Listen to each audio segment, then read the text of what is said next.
a transcription.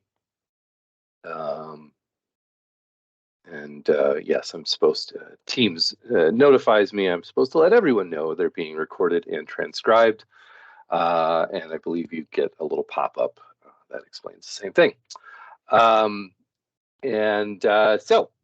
good. We'll go ahead and get started. Good morning. This is our little technical assistance webinar for the Rural Educator Credential Hub grant program. As Sarah noted, I'm Sean Kotke, Manager of Educator Preparation, Office of Educator Excellence here at Michigan Department of Education. And of course, I also have Sarah Kate Levan, our Office Director. I'll be doing the main run of slides. She'll be taking notes, monitoring the chat, things like that to ensure that we get all of the questions answered, and we'll be able to create some like a Q&A for this. And she'll also be monitoring the admission of people to the room for those who are joining us in progress. A brief agenda today. We'll look at the purpose of the grant. We'll look at the essential elements of it. Go into the application. Look at some details, the requirements for it, and some of the reasons that an application might be disqualified. We'll get into the roles, the role for the lead EPI that receives funding, the roles of the hub, and then how we perceive the MDE's role in the execution of this project. And then open it up for questions. So the purpose of this grant is to provide funds, and to the tune of $15 million, to a lead educator preparation institution to develop a hub to work with a consortium of other educator preparation institutions and rural school districts to support prospective educators through certification and career experiences. The grant is intended to make certification more attainable by providing programming and supports for individuals to complete requirements for initial or additional credentials at no cost through assessment of non-traditional experiential learning and to offset associated costs. I've highlighted two phrases in there. I should probably have highlighted a third. Consortium, crossing the finish line, and I should also emphasize rural. Pictured on the screen is the Educational Opportunities and Community Development in Rural Education, or Rural Michigan report published by Michigan State University earlier this year, which shows one of its largest conclusions is that as a state, we don't institute many policies specifically for rural schools and rural populations. We tend to think of things that are good for everybody, or when we have a good idea that would especially benefit rural schools, we try to make it universal. And this is an attempt to provide some corrective to that, actually a policy and program that is specifically intended to benefit our rural educational communities. So rural being an essential element there. Then consortium, which is highlighted in the previous slide. This is to go to one lead Michigan EPI, institution is called out specifically. And that lead EPI must have expertise in supporting rural districts with solving staffing needs and in utilizing assessments of skillful teaching to expedite preparation experiences. And it must form a consortium to collaborate with like-minded EPIs and rural school districts. We mentioned crossing the finish line, so assisting people with crossing the finish line. This is really an individually focused program, or envisioned as an individually focused program. Not creating new programs, but for people, but rather reviewing evidence of skillful teaching, building on individual assets for personalized, no-cost pathways to teacher certification. Contrast this with, say, the Talent Together model, which brokers cohorts into established programs. We see this as a kind of a panel or a council sort of framework for evaluating individuals for meeting requirements for credentialing. Some of those essential elements continue. The word educator here is used very broadly. We see this as supporting current and prospective rural educators who have completed or nearly completed their formal training, or they were certified in another state but haven't been certified here, who've worked successfully in rural schools under temporary credentials, or seek to expand authorizations of their credentials. The image on the screen is from that rural education report, demonstrating when we're talking about rural, exactly what are we talking about in our state. And all of that green is classified by that report as rural. That includes 2 census designations, rural and town. And you can see that it covers, 80+% of the land area of our state, and the majority of school districts. So it's a broad swath of what we have. One of the other things that is noted in that report is staffs or faculties are composed disproportionately of individuals on temporary credentials, and that is either teachers who are uncredentialed, being put on permits, or teachers who have certificates and are limited in what they can teach and can't be moved around because they don't have additional endorsements. So for example, the one example that's actually called out in the report is a teacher with a biology certification and a district wishing they could have him or her teach more science. Right now, they have to get a temporary credential to do that. This program would hopefully benefit an individual in that situation to expand their credentials to be able to teach a broader spectrum of science courses. This QR code and then the hyperlink, and I think Sarah could, if you could pop that hyperlink into the chat. This is the application. We're going to get into the application details and the requirements here. This link to the application was also provided in an email announcement. It goes right to our GEMS Mars systems grant electronic management system for the state of Michigan. And so you can follow on the screen, or you could open up another screen and look at the GEMS application in that manner as we go through what is required. So there are 4 core sections of this. We've tried to make this as simple and straightforward as possible. As I noted, we have a vision for what this work might look like. We're not sure whether that's exactly what, whether that will work. As I mentioned, like a council or a committee or something like that, where a deliberative body that people are brought to. So what we look to you is to help us with unpacking that and making it something that works for your institutions as well as for our rural communities. So we're looking for rich explanations and descriptions to make the point about how this consortium should work. So applicant information is pretty straightforward. It does need a lead EPI dean or director to submit the application on the hub's behalf. Again, as I keep pushing this, it is one lead EPP or EPI that is the grant recipient, and it must have a consortium. That question has been raised in some email conversations, like, oh, can a consortium apply? And it's like a yes and no. It has to be one EPP that applies, but it has to be on behalf of a consortium. And so as our teacher preparation program applications start with that basic application info. The second section is on hub partnerships and infrastructure, and with 6 subparts, this is the most significant part of the application.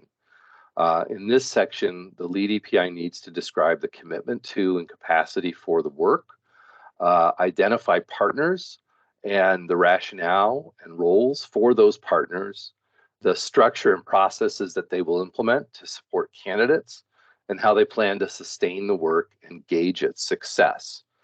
And so before we talk through each subsection, it's important to note that this is not a grant for a lead EPI to explore doing this type of work.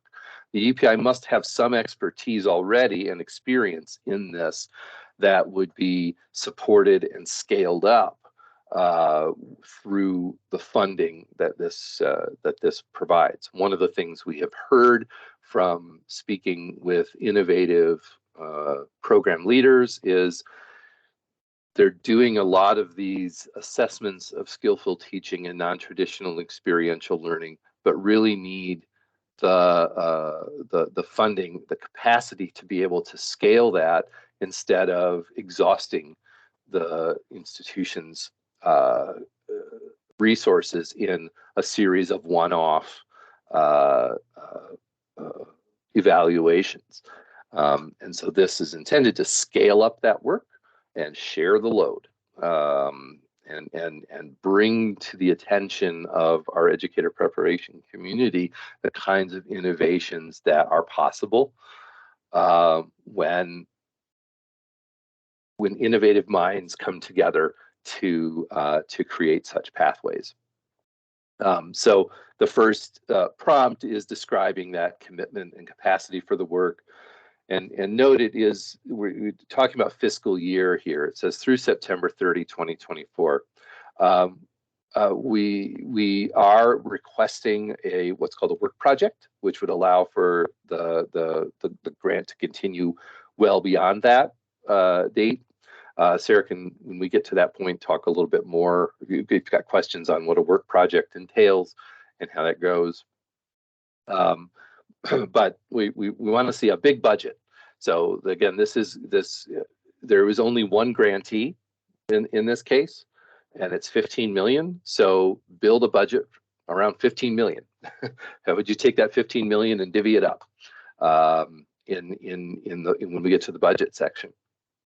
And so in this part A, describing that commitment and capacity, we need to see what kind of experiences you've had, the kinds of relationships that exist with rural schools, what infrastructure is in place or needed to carry out the work, what kind of personnel are in place, what communication and outreach would be there, and what kind of system of collaboration could be used for this hub to support future educators.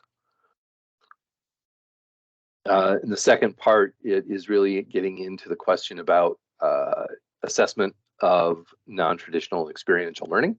So what's the background? How has an institution done this before? And then you get to identify the partners. And so there's a table to complete where you identify, it's pretty self-explanatory. You identify an educator preparation institution or a rural district partner in the first column. You indicate whether it's a new or existing partnership. So we would imagine that the lead EPI would have some existing partnerships, particularly in the space of our school districts, but perhaps also building some new ones. You indicate whether or not you've uploaded a participation agreement document for this partner. We don't have a strict so unlike the GYO grants, where there must be a participation agreement and it must have all of these 7 elements into it, we have not unpacked that in this application. So this could be simply letters of support. I agree to work with the applicant EPP to build this program, and we look forward to further collaboration. It can be very, very simple in that space. So you hear it's a yes or no question. Have you uploaded some kind of confirmation that this partner is on board with the participating in this consortium? And then the rationale. Why is this individual, or why is this EPI or this district a partner? What are their role? What's their importance here in the hub? Why did you select them?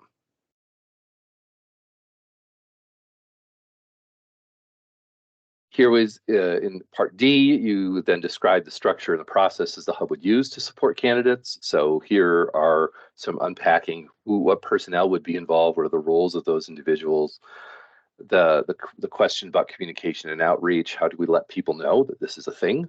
And how do we let districts know that this is a place that they can come to support credentialing of their teachers? And then what would be the ongoing systems for collaboration? The part E is describing how the plans to sustain the work of the hub beyond that expiration date of the funds. Again, as I noted, the funding is in the budget listed for 1 year only. And so the hub must be developed and implemented in this fiscal year. A challenge, of course, is going to be long-term capacity to provide a no-cost pathway without sustained funding. So we are seeking a work project that would allow for this funding to extend beyond that. But nonetheless, the application and criteria must include a plan for sustainability and continued provision of this no-cost pathway. And then the last piece in this section is describing the measures that would be used to gauge success. Unlike some of your experiences, I think with my team in looking at your assessment plans for different programs, we're not looking for lots of rubrics and standards aligned assessment tools here, but rather a plan for gauging success. What metrics would you be using for this? What would be some benchmarks that would demonstrate that this has been a successful endeavor? Section 3 is the budget, and there's really two parts to it. One is a budget table.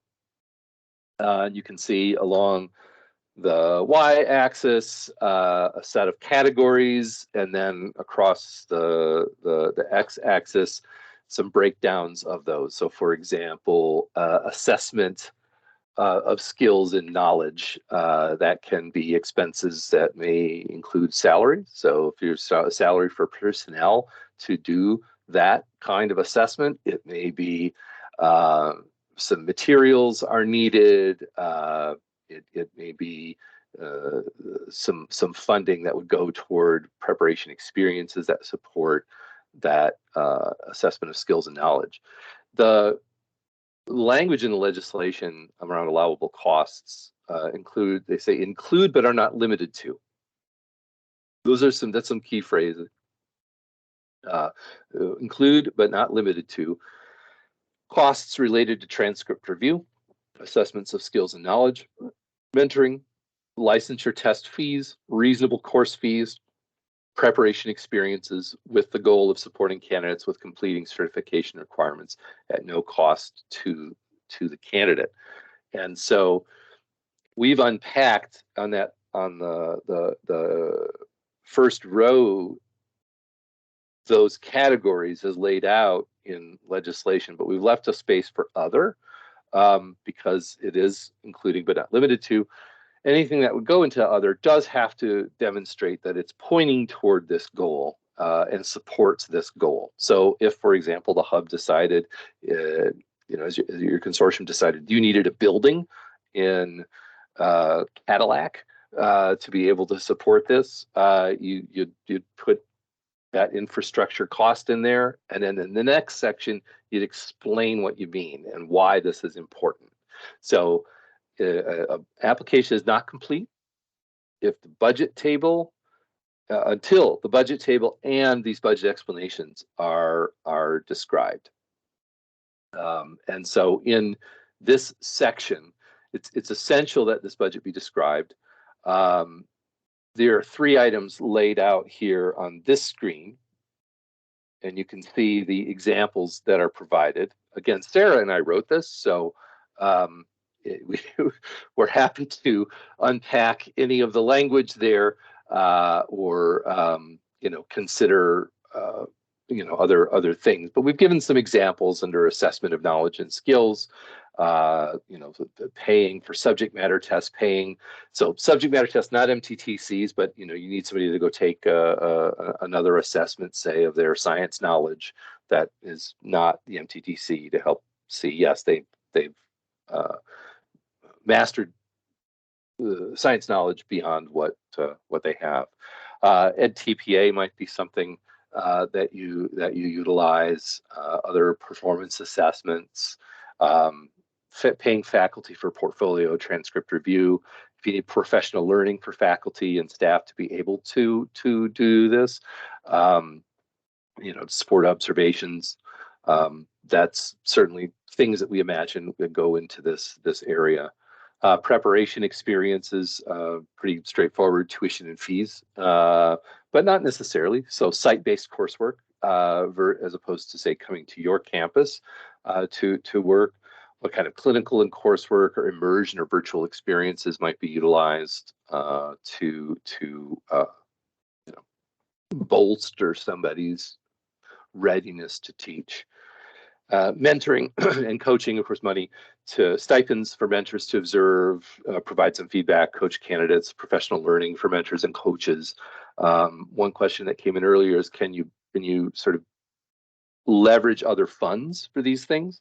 I would say absolutely. We have the fellowship. If you've got people who are enrolled and they would qualify for the My Student Teacher, my Future Educator fellowship, certainly you could leverage those funds. If it's a student teaching kind of experience, you could leverage the stipend. We would imagine for mentors, yes, that could be leveraged, but the thing to note is that grant is not out yet, and it would be the districts who apply for that rather than EPIs. So there's other sources of funding to supplement that. I would encourage the applicant for this to just think big and put a lot of money into these pots to be able to support these different activities. The other elements that are asked for in the budget section, licensure fees, test fees, I mean, that's pretty straightforward. Registration, if there's any test prep that costs money, that's required. Certification fees are pretty self-explanatory. When you think about other, we thought of things like perhaps transportation to and from clinical experiences, childcare, some provision for childcare to support candidates while they work or take courses or things like that. Wi-Fi hotspots, because we're dealing with rural areas that may require additional support for increased remote access, parking fees for any kind of on-campus parking or coursework or other required activity. The only point is that it so that legislative language includes that associated costs, including but not limited to all of those. And so this is the space where you make the case that those costs, particularly for things that were not enumerated in the legislation, are essential for carrying out the work of the hub.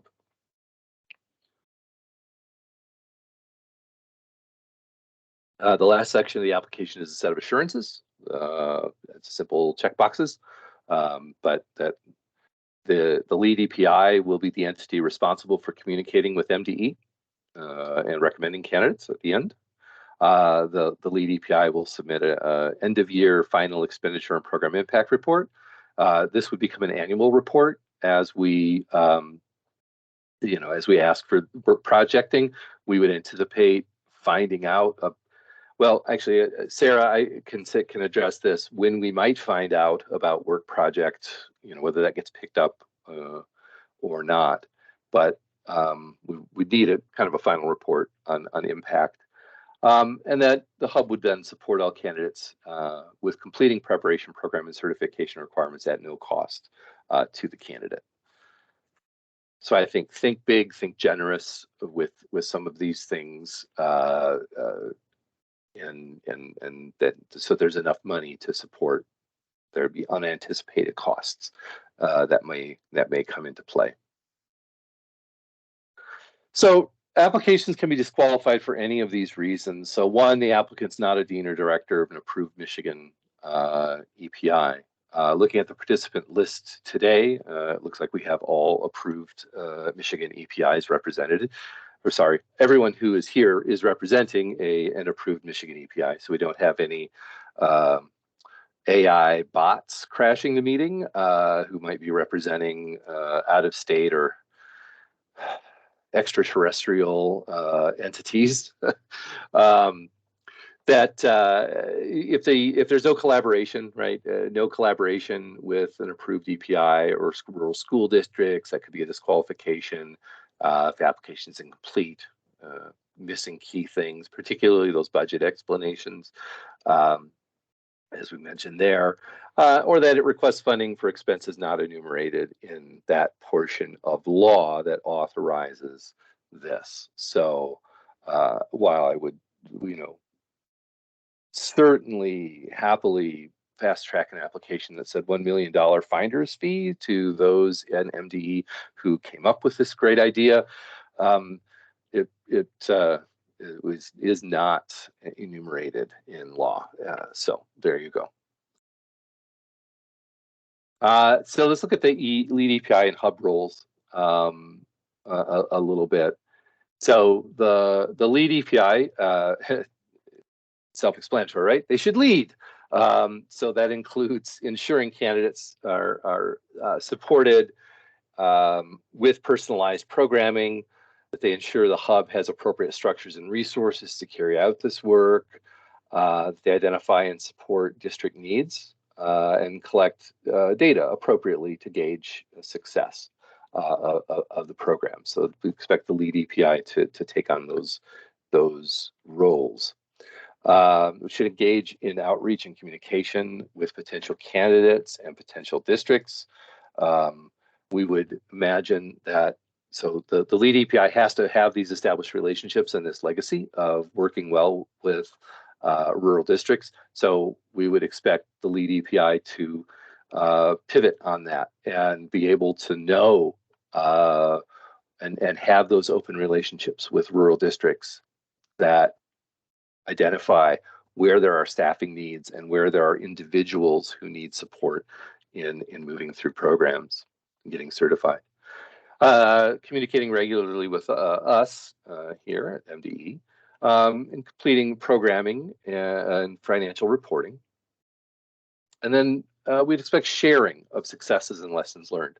So sharing not just in the form of formal reports to MDE or through our communications, but sharing it in forums such as DARTEP and MACT to help other EPIs understand what's possible in their local contexts and communities. The hub should provide candidates with personalized programming and supports to get them through certification and to cross that finish line. To engage in outreach and communication with potential candidates and districts. So for districts, which should be communicating with their staffs to help identify candidates. Identify and support district needs, and then share success and lessons learned. So some of the same responsibilities that the lead API has. The MDE roles, we see this as supporting the lead API in the implementation of work, being a sounding board. So upon award, obviously having that kind of support to get the money out the door, then periodically throughout the process as questions arise, as hey, there's this idea that we want to do, we think it fits within this line in our budget, does it make sense? And then we would expect that communication prior to the final reporting. So we would support in generating that. We also see our role as referring potential candidates. The idea for this originated with an accumulation of calls and emails at the beginning of whenever you believe the teacher shortage started, that's when these things accumulated and continue to accumulate, of people who are missing one or two elements to become certified and wanting to know, like, okay, there's a shortage, I want to get into this. We want a place we can refer them, and of course those who are in rural settings. And then we would also see our role as sharing the hub's innovations to raise awareness again of what's possible, and where this work could expand. All right, that concludes the formal portion of the presentation. I am now open, Sarah and I are both open for questions. Feel free to either raise your hand or chat them in the chat.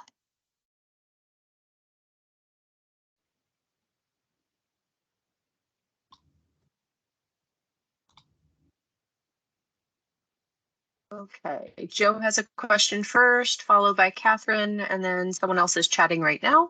So go ahead, Joe.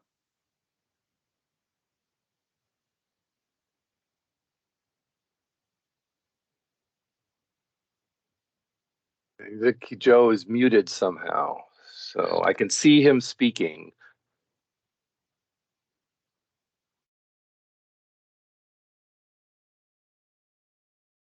Let me see if I can take care of that. Hold on 1 second. Let me see if I can unmute him. It shows he is unmuted.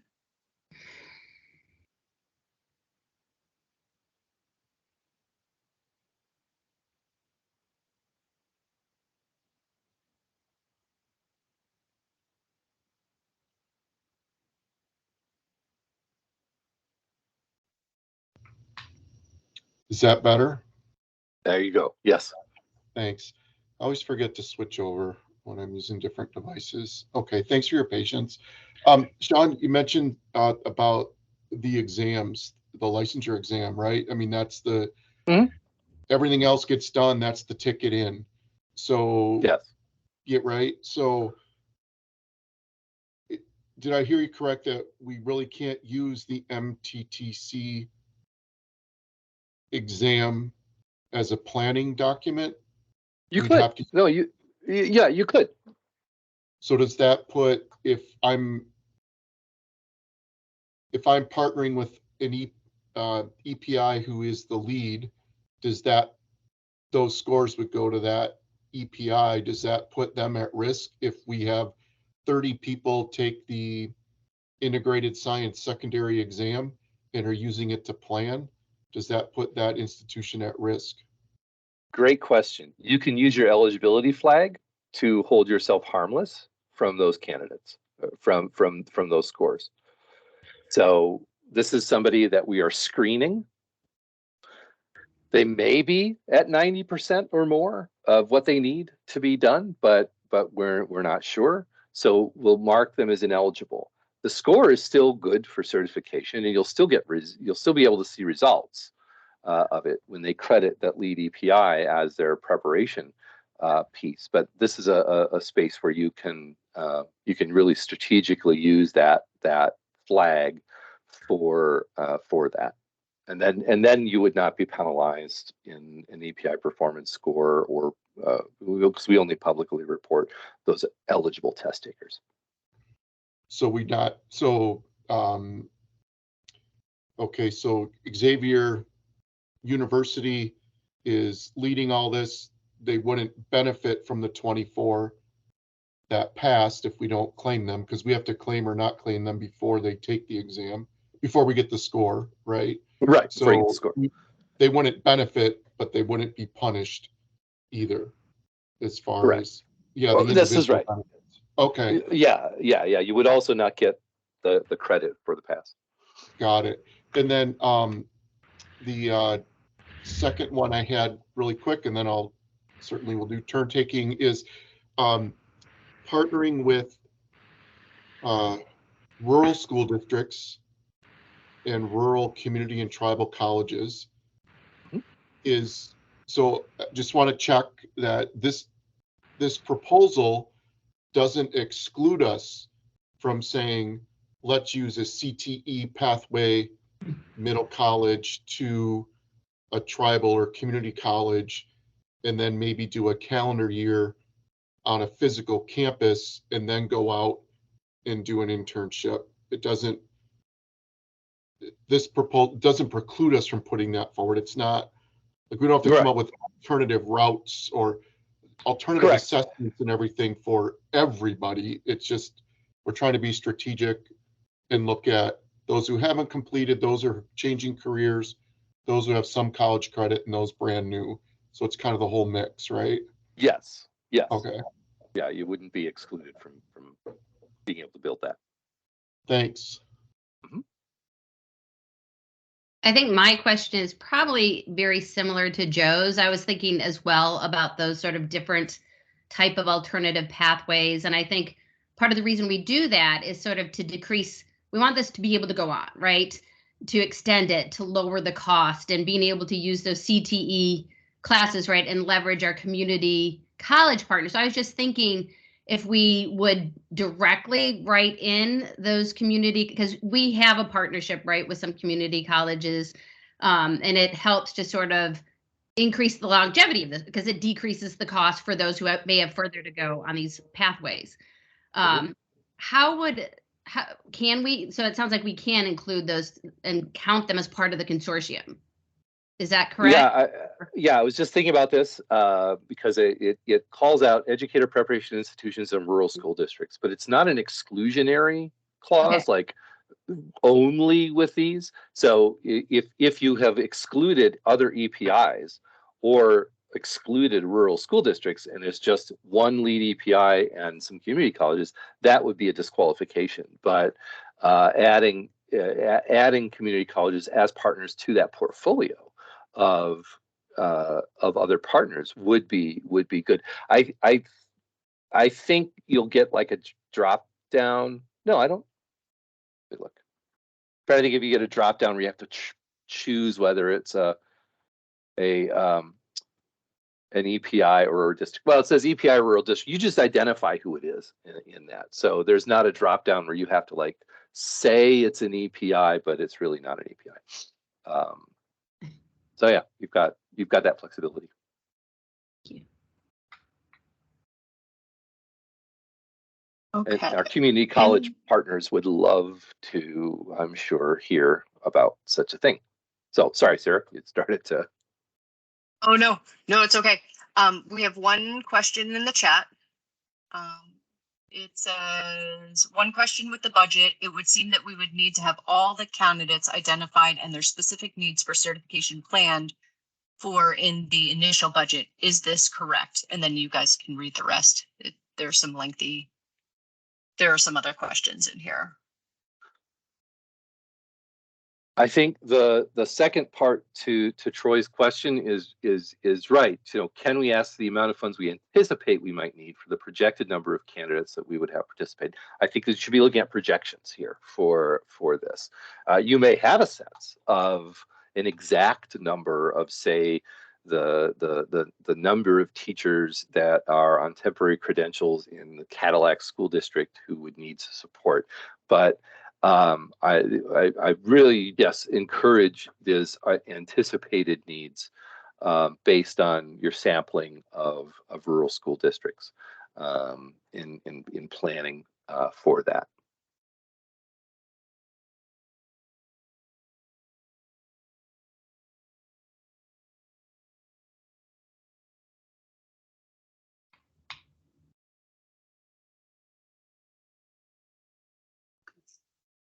Okay, great. Let me just scan. Any other questions? I always have questions. Sorry. Yeah, please. This is the because I know longevity is a concern, and I know there are additional grants and resources that can support the work in rural areas. I'm just thinking, I've seen a model in which a college trained and paid for assessors to go out, right? And can we, and I understand that we are in partnerships with districts and it has to be mutually beneficial, but when we get the system up and running, the training in place, the communication in place, is there would it be frowned upon to say, like, ask the districts to pay for the cost of assessments rather than the candidate in the future, or to design it so that there was a low cost? I'm just thinking for the future, can you put in there that cost would be passed? I know that sounds like a horrible question. That cost would be passed on to sort of for long-term support. No, I think that would be appropriate. Yeah, that there be some, for long-term sustainability, we would anticipate some, in the absence of a specific line of state funding, we anticipate some cost sharing. There are a lot of resources out there on to help educate districts on what they can utilize among the many pots of federal money that they have access to, including their title funds and their Perkins funds. There's a very long brief from the US Ed that came out in March, I think, of this year. I'm trying to think how long I've been pushing off reading the whole thing. I read the executive summary and then a chunk of it, and realized how many more pages were left. But it was all about how districts can utilize Perkins funding to support grow your own efforts. So there's money out there that can be used creatively. I know from our experiences with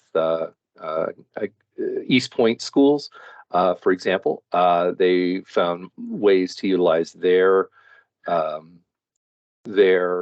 federal funding and to prioritize creatively funds to support educator preparation. Okay. Yeah, and I think there's some federal funds coming out for community-based rural development. I thought I heard, but.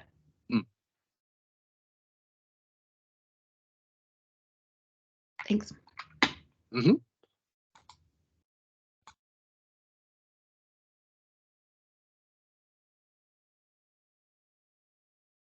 I don't see any other questions in the chat. And I don't see anyone else's hand raised.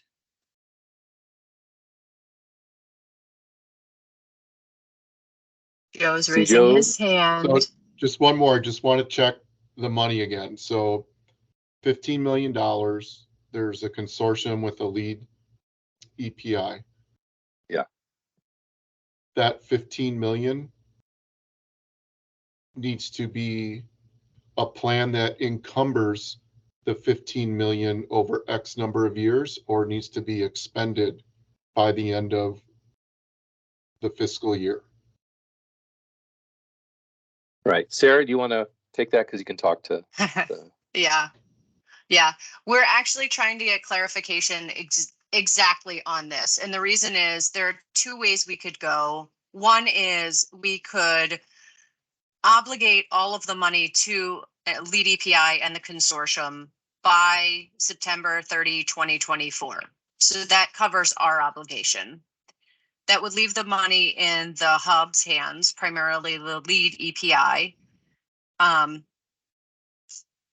And that lead EPI in the hub would spend it accordingly over whatever amount of time they projected, given the plans and our work with them. So that's option one.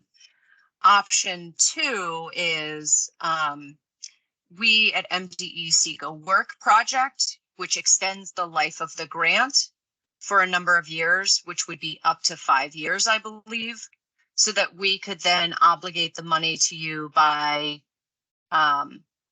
you, the EPI, not you, Joe, you like the EPI and the hub by September 2024, and then slowly release the funds through annual reporting and budget reports.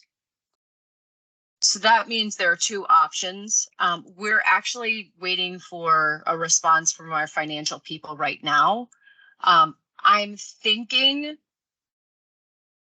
the latter is probably the way to go from a state perspective. I think the easier way for us would be the former, meaning obligate all of the funds to the lead EPI and let it expend the funds within the amount of time projected based on what Sean was talking about, figuring out what the need is, how to build the systems. But I'm not sure if the state will allow us to do that. Okay. So Sarah, We do will you find think, out within the next week, though. awesome, because it's, yeah, right, because That's the linchpin, right? Like that's the thing Yeah. that you all need to know. Yeah, sure. yeah, because we're, I mean, we're at this meeting, and then so if we're going to partner with somebody, it's, I need to convince my faculty. I mean, we're talking about searches, we're talking about hiring somebody for more than a calendar year. I mean, yeah, you know, all those little things, right? So yeah, Yeah. thanks for that answer. Appreciate it. And sorry, it's a little squishy. We're trying to figure out which way we can go. And there's a better way for us and the hub. And then there's the way that we think might have to happen because of the way state funds get released. So we're trying to negotiate those or navigate those. And I see Paula's hands up. Yes, thank you. This has been incredibly helpful. And we've been thinking about all of these types of questions internally. And one question that honestly I haven't thought about until very, very recently is indirect costs and limitations on indirect costs, which of course would be helpful.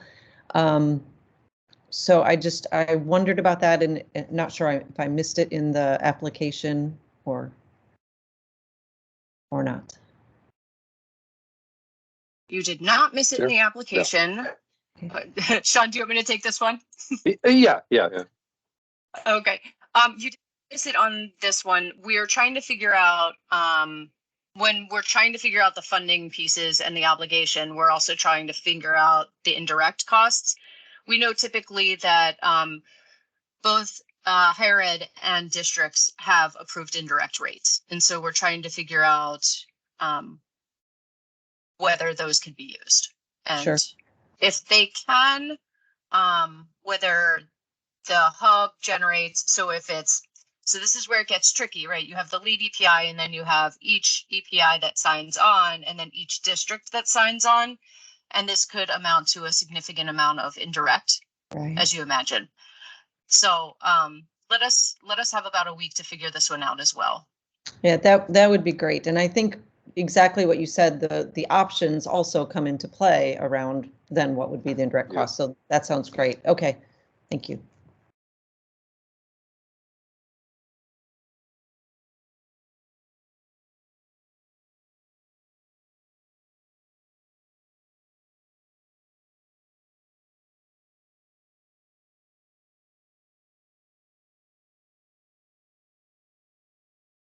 Okay. Well, it looks like all the questions have, well, so far all of the questions have been exhausted. Yeah.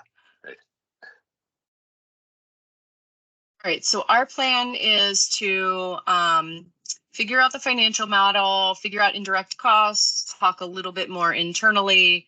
Sean and I will release additional information to you directly and post an FAQ with the questions you've asked and some that we've received via email as well. Are we missing anything? Are there other needs that you have?